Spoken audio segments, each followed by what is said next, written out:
કેમ છો વિદ્યાર્થી મિત્રો? હવે આપણે ચેપ્ટર નંબર 3 જેમાં આગળનો ટોપિક આપણે જોવાનો છે. ચેપ્ટર નંબર 3 વિદ્યુત રસાયણ વિજ્ઞાન. એમાં ટોપિક આપ્યો છે આયનીય દ્રાવણોની વાહકતાનું માપન. આયનીય દ્રાવણોની વાહકતાનું માપન. હવે આમાં પહેલો એક પ્રશ્ન સમજીએ છીએ કે આયનીય દ્રાવણોનો અવરોધ માપવામાં કઈ કઈ સમસ્યાઓ છે અને તેના નિવારણો શું છે. જો હું તમને પહેલાં ક્લિયર કરાવી દઉં કે આપણે વાહકતા એટલે છેલ્લા પિરિયડમાં જોયું હતું કપ્પા કે બરાબર સૂત્ર શું મેળવ્યું હતું? G*/R. જો મારે વાહકતાનું માપન કરવું હોય તો પહેલાં મારે અવરોધ માપવો પડે. હવે અવરોધ માપવા માટે આપણે શું કરીએ છીએ? વ્હીટસ્ટોન બ્રિજનો ઉપયોગ કરીએ છીએ. હવે અવરોધ માપવામાં આપણને મુખ્યત્વે બે સમસ્યાઓ નડે છે જે અહીંયા સમજવાની છે. તો જો પહેલો પોઈન્ટ કે આયનીય દ્રાવણની વાહકતા તે દ્રાવણના અવરોધના વ્યસ્ત પ્રમાણમાં હોય છે. આયનીય દ્રાવણનો ચોક્કસ અવરોધ વ્હીટસ્ટોન બ્રિજ વડે માપી શકાય છે. જો કે અવરોધના માપનમાં આપણને બે સમસ્યાઓ નડે છે. સમસ્યા નંબર 1, ડાયરેક્ટ કરંટ ડીસી, એને સીધો પ્રવાહ કહેવાય. હવે જો આમાં શું થાય છે તો ધોરણ 10ની અંદર તમે આવું જોઈ ગયા હશો કે વિદ્યુત વિભાજીય કોષ હોય, એનોડ વિદ્યુત ધ્રુવ, કેથોડ વિદ્યુત ધ્રુવ. અહીંયા તમે બેટરી જોડાણ કરી છે અને આ બેટરીમાંથી તમે ડાયરેક્ટ કરંટ પાસ કરો છો. હવે ડાયરેક્ટ કરંટમાં શું થાય? ધારો કે આ એનોડ છે અને ધારો કે આ કેથોડ છે. તો ડાયરેક્ટ કરંટની અંદર એનોડ વિદ્યુત ધ્રુવ ઉપર સતત ઓક્સિડેશન થશે અને કેથોડ વિદ્યુત ધ્રુવ ઉપર સતત શું થશે? રિડક્શન. જેના કારણે આ આયનીય દ્રાવણની અંદર જે આયનો હોય એ આયનોનું સંઘટન બદલાઈ જશે. એટલે શું થશે? આયનો અમુક ઓક્સિડેશન પામી જશે, અમુક રિડક્શન પામી જશે. એટલે એનું સંઘટન બદલાય છે, સાંદ્રતા બદલાય છે. સાંદ્રતા બદલાય એટલે અવરોધ આપણને જે ચોક્કસ મળવો જોઈએ તે મળતો નથી. તો જો પહેલી સમસ્યા આ છે, સમજો.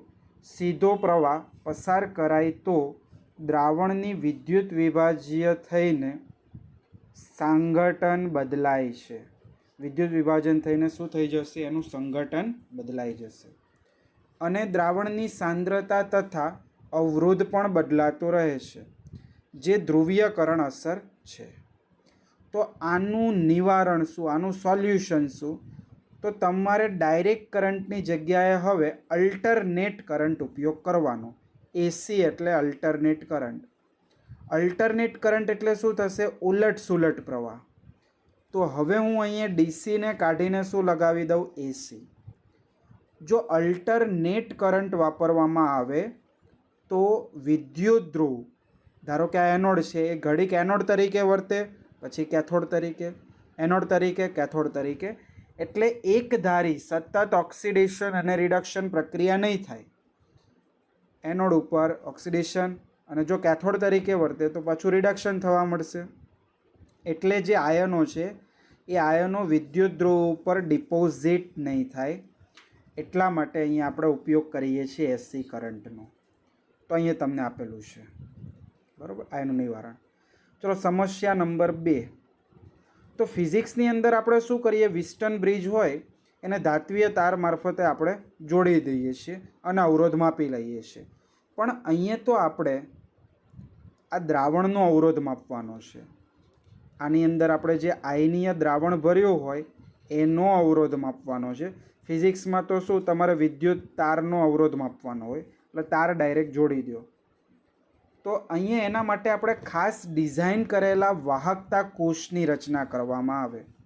તો જો સમસ્યા નંબર 2 પહેલાં સમજો. વિદ્યુત વિભાજ્યના દ્રાવણને વિસ્ટન બ્રિજની સાથે ધાત્વીય વાયર અથવા ઘન વાહકથી જોડી શકાતું નથી, કારણ કે આ તો દ્રાવણ છે. તો એના માટેનું નિવારણ શું છે, સોલ્યુશન શું છે?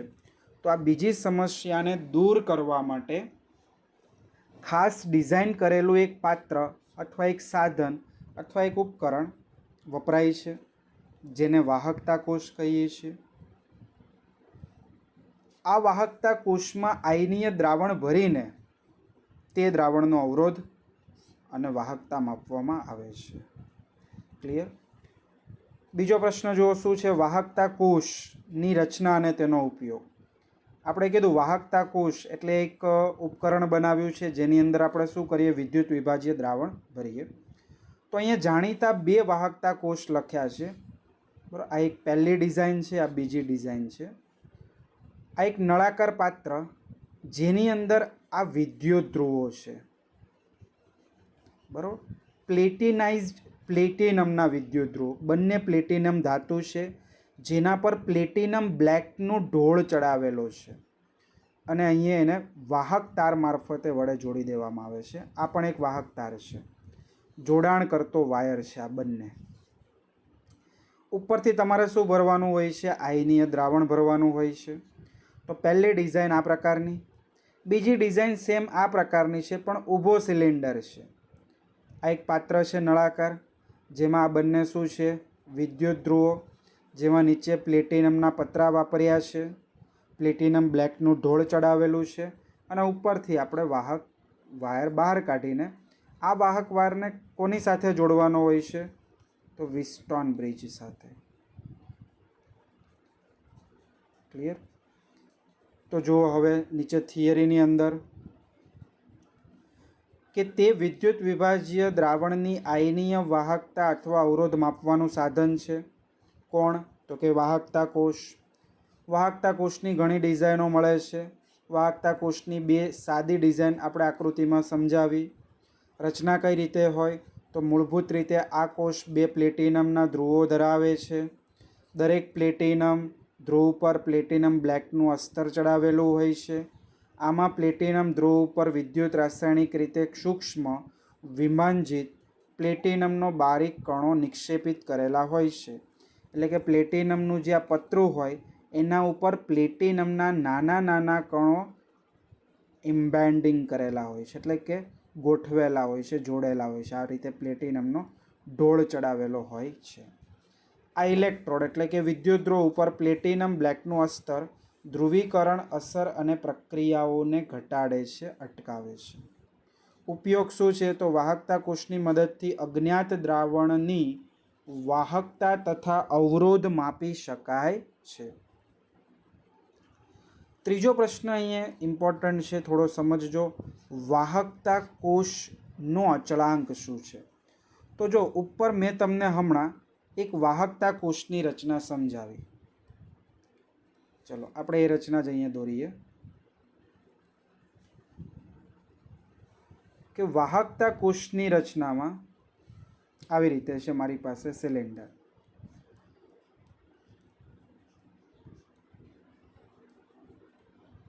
આ નળાકાર પાત્રના બંને છેડે આપણે શું કર્યા છે, વિદ્યુત ધ્રુવો ગોઠવેલા છે. હવે આ બંને વિદ્યુત ધ્રુવો વચ્ચેનું અંતર હું રાખું છું L, અને જે આ વિદ્યુત ધ્રુવો છે એની આડછેદનું ક્ષેત્રફળ રાખું છું A. તો અહીંયા વાહકતા કોષનો અચળાંક, જેને આપણે કોષ અચળાંક કહીએ છીએ, તો કોષ અચળાંકનું સૂત્ર શું થશે, L/A. આ કોષ અચળાંકનું સૂત્ર છે. કોષ અચળાંકને આપણે G સ્ટાર વડે દર્શાવવામાં આવે છે. તો જો પહેલાં 2-3 લાઈનો સમજીએ. વાહકતા કોષમાં L/A રાશિને કોષ અચળાંક કહે છે. તેની સંજ્ઞા G સ્ટાર છે, જ્યાં L શું છે, તો L બંને વિદ્યુત ધ્રુવો વચ્ચેનું અંતર છે, અને એ શું છે, એ આડછેદનું ક્ષેત્રફળ. પણ કોના આડછેદનું ક્ષેત્રફળ? વિદ્યુત ધ્રુવના. ક્લિયર? હવે તમે વિચારો કે મેં આ એક વાહકતા કોષની ડિઝાઇન કરી, તો આ બંને વિદ્યુત ધ્રુવો વચ્ચેનું અંતર એલ છે એ કેવું હશે? અચળ હશે, કારણ કે વિદ્યુત ધ્રુવો તમે અહીંયા ફિક્સ કરી દીધા છે એટલે એ હલનચલન નહીં કરે. આ ઉપરાંત આનો જે એરિયા છે, તમે વિદ્યુત ધ્રુવ જે લીધો હોય એની સપાટીનો એરિયા એ પણ કેવો હશે? અચળ જ હશે. એટલે એલ અને એ અચળ છે, માટે અહીંયા જી સ્ટારને આપણે શું કહીએ છીએ? કોષ અચળાંક. હવે જો અહીંયા કીધું છે કે તમે બંને વચ્ચેનું અંતર જાણતા હો, બંને વિદ્યુત ધ્રુવોનો એરિયા જાણતા હો, તો તમે કોષ અચળાંક ઇઝીલી ગણી શકો. બરાબર, એ છેલ્લો પોઈન્ટ આપેલો છે. પણ અહીંયા કોષ અચળાંક ગણવું થોડું ડિફિકલ્ટ હોય છે, કારણ કે આની વચ્ચેનું અંતર ખૂબ જ નાનું હોય છે. ચલો એના પછીનો પોઈન્ટ હવે, કે કોષના અવરોધનું માપન. તો સામાન્ય રીતે પ્રયોગો દરમિયાન વાહકતા કોષ એકનો એક જ ઉપયોગમાં લેવાય છે. આનો અર્થ શું થાય? કે તમારી પાસે જે વાહકતા કોષ હતો, આ વાહકતા કોષ છે. આ કોષની ડિઝાઇન આપણે અહીંયા બનાવી દીધી આવી રીતે. આ કોષ તમે એકનો એક જ વાપરશો. અહીંયા પહેલાં એક વખત તમે KClનું દ્રાવણ ભર્યું, 0.05 મોલારિટી, અવરોધ માપી લીધો, પછી આને ખાલી કરી દેવાનું આ પાત્રને. પછી પાછું તમે NaClનું માપવું હોય તો NaClનો અવરોધ માપી શકો. અલગ અલગ સાંદ્રતા ધરાવતા દ્રાવણોનો માપી શકો અવરોધ. તો અહીંયા તમને કીધું છે સામાન્ય રીતે પ્રયોગ દરમિયાન વાહકતા કોષ એકનો એક જ ઉપયોગમાં લેવામાં આવે છે. ફક્ત તેમાં દ્રાવણોની સાંદ્રતા બદલાય છે, દ્રાવણો જ બદલાય છે. માટે કોષ અચળાંક જી સ્ટારનું મૂલ્ય કેવું થઈ જશે? અચળ થઈ જશે, જેને તમે દરેક દ્રાવણ માટે ઉપયોગમાં લઈ શકો. આ બંને પોઈન્ટની અંદર એ સમજાવ્યું છે. જો કોષ અચળાંકના મૂલ્યનું માપન સામાન્ય રીતે જે દ્રાવણની વાહકતા જાણીતી હોય તેવું દ્રાવણ ધરાવતા કોષનો અવરોધ માપીને કરી શકાય છે. આપણે સામાન્ય રીતે KClના દ્રાવણની વાહકતા કોષમાં ભરીને કોષનો અવરોધનું માપન કરીએ છીએ. KClના દ્રાવણની વાહકતા ભિન્ન ભિન્ન તાપમાને ભિન્ન સાંદ્રતાઓથી જાણીતી હોય છે. આ મૂલ્ય ચોક્કસ હોય છે, જે નીચે કોષ્ટકમાં આપેલું છે. મૂલ્યો તમારે યાદ નથી રાખવાના, કોષ્ટક તમારે યાદ રાખવાનું નથી. વાહકતા કોષમાં 0.1 મોલર KClનું દ્રાવણ ભરીને આ કોષનો અવરોધ R માપવામાં આવે છે, જેના વડે કોષ અચળાંક ગણી શકાય છે. ક્લિયર? કઈ રીતે ગણવું? તો આપણી પાસે સૂત્ર છે, જી સ્ટાર બરાબર RK. ચલો તમારે કોષ અચળાંક જી સ્ટાર ગણવો છે તો તમારી પાસે અવરોધ R છે જે તમે માપ્યો છે, પ્લસ તમારી પાસે જે દ્રાવણ છે તેની વાહકતા K પણ છે. તો આ બંનેનો ગુણાકાર કરો એટલે આપણને શું મળી જાય? કોષ અચળાંક. તો પહેલું સૂત્ર આ દાખલા ગણવા માટે યાદ રાખજો. બરાબર, હમણાં ઉદાહરણ આના પછીનું આવશે, એમાં પહેલું જ આ સૂત્ર ઉપયોગ થશે. ચલો એના પછી આપ્યું છે વાહકતા કોષના અચળાંક જી સ્ટારનું માપન વિશે લખો. તો એનો એ જ અહીંયા ક્વેશ્ચન અહીં રિપીટ થાય છે. એની એ જ વસ્તુ છે કે વાહકતા કોષમાં L/A રાશિને કોષ અચળાંક કહીએ છીએ, જેની સંજ્ઞા જી સ્ટાર છે. L કોષોના વિદ્યુત ધ્રુવો વચ્ચેનું અંતર છે. એ આડછેદનું ક્ષેત્રફળની સપાટીનું છે. કિંમતો મૂકી શકાય અને એનું એ છે. પ્રશ્ન રિપીટ અહીંયા થાય છે.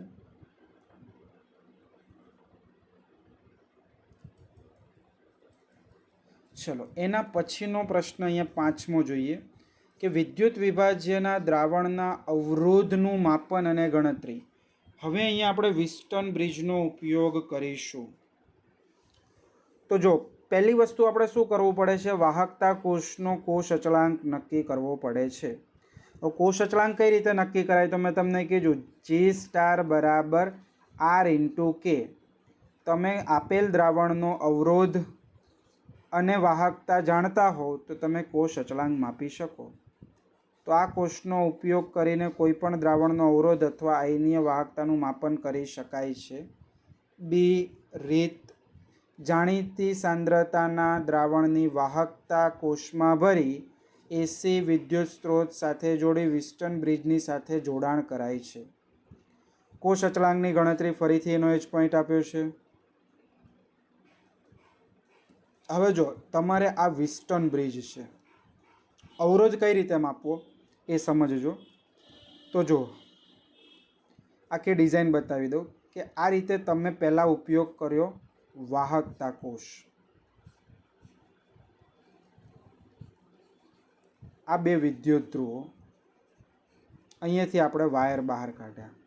હવે મારે આના અંદર જે આયનીય દ્રાવણ છે તે આયનીય દ્રાવણનો મારે શું કરવો છે? અવરોધ માપવો છે. આ બંને પ્લેટિનમના વિદ્યુત ધ્રુવો છે, આગળ જે આપણે ભણ્યા એ પ્રમાણે. આ શું છે? વાહકતા કોષ છે. હવે આ વાયરને તમારે ક્યાં જોડવાનું છે? તો જો આ વાયરને તમારે અહીંયા જોડવાનું છે, આ જે R2 છે ને ત્યાં. એટલે આ વાયરને તમારે અહીંયા જોડી દેવાના છે. ક્લિયર? એટલે R2 એટલે જે અવરોધ આપણે માપવાનો છે તે.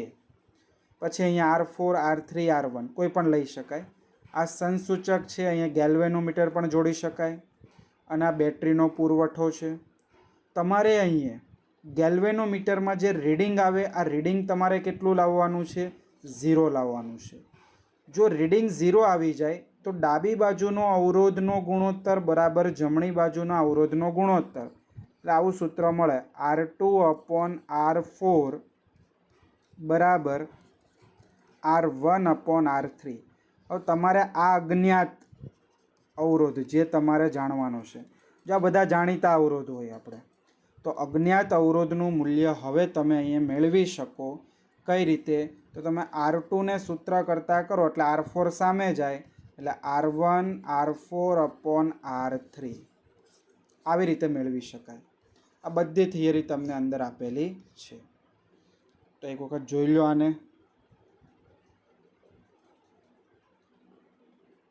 જો આ સૂત્ર આપણે જે કીધું એ રીતે. અને તમને અહીંયા અવરોધ R2 મળી જશે. જો અવરોધ મળી જાય તો એના ઉપરથી આપણે વાહકતા આ સૂત્ર પ્રમાણે ગણી શકાય. પણ હાલના સમયમાં અત્યારે ડાયરેક્ટ વાહકતા પણ મળે છે, એના માટે વાહકતા મીટર પણ અત્યારે અવેલેબલ હોય છે. હવે આ સૂત્ર આગળના જ છે. અવરોધ R બરાબર અવરોધકતા L/A. અવરોધકતા એટલે શું થઈ જશે? 1/κ ઇન્ટુ L/A. હવે અહીંયા તમે જુઓ, L/Aની જગ્યાએ શું વાપરી શકો? G star. એટલે R બરાબર શું થઈ ગયું? G સ્ટાર/K. એટલે Kને સામે લઈ જાઓ એટલે શું લખી શકાય? G સ્ટાર બરાબર R ઇન્ટુ K પણ લખી શકાય, જે અહીં આપેલું છે. આ બધા સૂત્રો બરાબર. તો સૂત્ર ખાસ દાખલાઓ માટે ઇમ્પોર્ટન્ટ. ચલો એના પછી આપ્યું છે અજ્ઞાત દ્રાવણની આયનીય વાહકતા કેવી રીતે પ્રાપ્ત કરાય છે. તો આયનીય વાહકતા માટે પહેલાં તો તમારે શું કરવો પડે? કોષ અચળાંક ગણવો પડે. ત્યારબાદ અજ્ઞાત દ્રાવણનો અવરોધ R ગણવો પડે ઉપર વિસ્ટન બ્રિજ વડે. અને ત્યારબાદ દ્રાવણની વાહકતા નીચેના સૂત્ર પ્રમાણે ગણી શકાય છે. વાહકતા K બરાબર શું થશે? કોષ અચળાંક G સ્ટાર/R. ઉપરનું જ સૂત્ર છે. એકમ પણ આપ્યો છે વાહકતાનો. SI એકમ સિમેન્સ મીટર સ્ક્વેર અથવા સિમેન્સ સેન્ટીમીટર સ્ક્વેર પણ વાપરી શકાય છે. હવે જો એના પછી એક મોલર વાહકતા. મોલર વાહકતાને લેમ્બડા એમ તરીકે દર્શાવવામાં આવે છે. આ કેપિટલ લેમ્બડા છે. અત્યાર સુધી તમે આવો લેમ્બડા જોયો હોય, આ સ્મોલ લેમ્બડા, આ કેપિટલ લેમ્બડા. તો મોલર વાહકતાનો ઉપયોગ કેમ કરવામાં આવ્યો?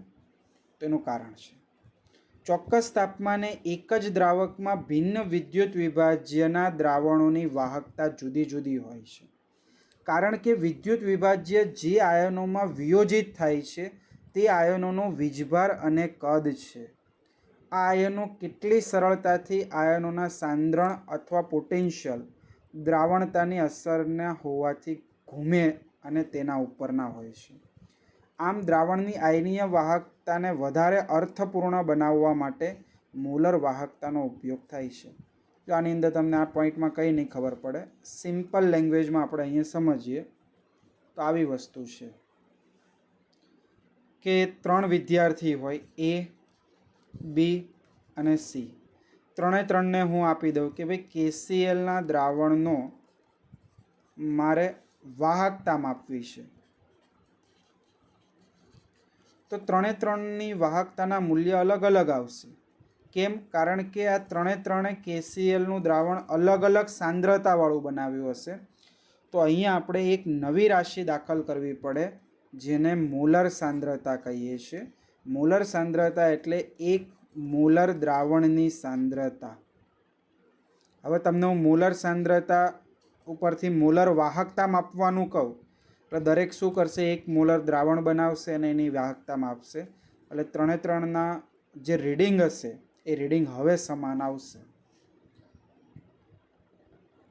તો જો મોલર વાહકતા λm વડે દર્શાવાય છે. મોલર વાહકતા λmને નીચેના ગાણિતીય સૂત્રથી વ્યાખ્યાયિત કરી શકાય છે. λm બરાબર કપ્પા/સી. સી એટલે દ્રાવણની સાંદ્રતા. અને તમારે આ સૂત્ર યાદ રાખવાનું છે. અહીં નીચે લખી આપું છું, λm બરાબર કપ્પા × 1000/સી.